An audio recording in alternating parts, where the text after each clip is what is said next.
Howdy folks, so just a couple questions that you guys put out for me this week or this past week in bioenergetics. I want to go ahead and give you guys a good answer to them, but I think there are actually a lot of good questions here. So when it comes to the optimal fluctuation of body fat when you're going through a bulk or a cut, your goal, like anything else, is it always depends on where you start. So if your goal is to bulk up, and obviously we're assuming we're talking about gaining muscle mass, well, now you're asking yourself, what trade-off are you thinking about? Now, some folks would prefer to only gain lean mass and gain effectively no appreciable fat mass, which is very difficult and nigh impossible when you become more and more well trained. So, in reality, figure like anything else, a 3-to-1 ratio of lean to fat is kind of best case scenario type situations. And I'm referring to like 3/4 of a pound of lean mass and 1/4 of a pound of fat mass per pound gained. Not you're going to gain 4 pounds a week. That's where you're going to start gaining more and more fat mass. But obviously, the faster you go, the more of the tissue that you're going to gain or lose that you don't want to. So if you're trying to bulk up really quickly, you're going to gain fat a lot faster, and you'll still gain lean mass, but it's not going to come as quickly. It doesn't scale perfectly. And then same thing, if you're trying to lose weight quickly, you're not going to be losing just the fat. You're going to start losing more and more lean mass. So my thought, unless you're trying to compete at something, your goal is just to try to have an optimal body fat percentage, which is, once again, very general for the individual. It's probably somewhere between the lean to normal range when you look at normal body fat calculators. So as a guy, and this is walking around not hating yourself because you're trying to be incredibly lean, like 8 to maybe 20%. And for females, you're probably going to be looking at, 18 to 30 odd. Mind you, there's plus or minus. Some folks are going to feel better at a higher body fat. Some people are going to feel better at a lower body fat. But like anything else, how much of your health are you willing to put into, not necessarily risk, but, what are you willing to really sacrifice? Meaning, being full all the time, being hungry all the time, being tired all the time, being sweaty all the time. Like, what are you willing to tolerate? So that allows you to have pretty wide ranges here. As far as the best diet for weight management, is whatever you can adhere to. So whatever keeps you at the body size and body comp you want to be at, whatever you have really good adherence with, then by all means. If that happens to be ice cream 5 times a day with corn dogs, and that has you with the body you want and the health you want and everything else, then damn, I'm jealous of the genetic lottery you won. But for most folks, it's going to be trying to figure out what works for them. Obviously, some folks like intermittent fasting. Some folks like the omnivore diet, which is normal, or the carnivore, which is, hey, cool. If that works for you, great. Same thing with keto. Same thing with vegan, vegetarian. Any diet works as long as you have adherence and you're still keeping yourself in caloric balance. So why is it hard to outwork a poor diet? Because effectively, you have an unlimited amount of calories you can take in each day. Yes, there's a limit to it. I don't want to test it. Like anything else, you can outrun the amount that your body can process. But like anything else, it's insanely hard to burn. Well, you can't really burn. Well, you could burn an unlimited number of calories. And by unlimited, you have a limited number of calories. You can light yourself on fire, and that's going to burn a lot of calories. But that's not a sustainable approach. So you can always take in more calories, obviously, than you can burn each day. It becomes obviously more difficult the bigger you are, the more physically active you are, but it's still completely plausible, especially when we're looking more calorie-dense foods. Good time to stop using myfitnesspal and other apps when it comes to weight management. When you feel comfortable, like some folks, they like the rigidness of the system. There's obviously a lot of coaches out there and a lot of programs that'll give you good information and feedback as to are you progressing how you want, is your body changing how you want. And, the goal is effectively to eventually be able to coach yourself and track yourself. And some folks, it's not going to, once again, they might never be able to take the reins themselves. They might need someone always to guide them, and that's fine. But, once you feel you've gained a certain competence, you're starting to intuitively understand what your body needs and effectively how you're setting up your diet throughout the week, then by all means, we all have 24 hours in a day. The more time you're not spending on those apps, the more time you can spend on other things, like looking at pictures of cats on the internet. Well, I guess we do that. Now, how much weight per week results in the greatest long-term weight loss? Weight loss, whatever's sustainable. Whatever you can do, and specifically, that does not deplete your ability to do everything else in your life. So whatever if it's half a pound, but you can keep that half pound of weight loss going for an entire year, well, congratulations, we're talking about over 180 pounds lost over the course of that year.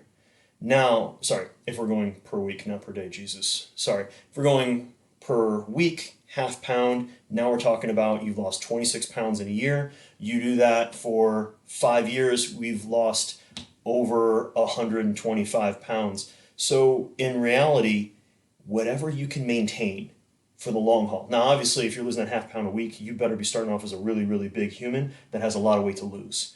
Now, once again, it gets back to the previous answer. Whatever diet, whatever training methodology works for them, works for them. If you lose your weight from doing hula hooping as your cardio, and your diet is, I don't know, everything is based on how much you can fit into 2 handfuls, and that's what you eat for 3 meals a day, I think I just came up with a great diet idea.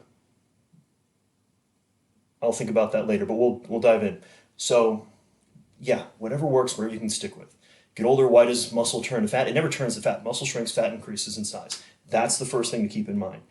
And why does it happen much more easily? Because when you get older, yeah, your hormonal levels are going to go down, especially when we're talking about 40s, 50s, 60s, all the way to the end of the line. But there's physical activity levels, there's diet, and then there's the stress of the lifestyle. And all 3 of those are things that obviously change as we get older. Most people are less active. They are probably eating the same or somewhat the same as they were when they're younger.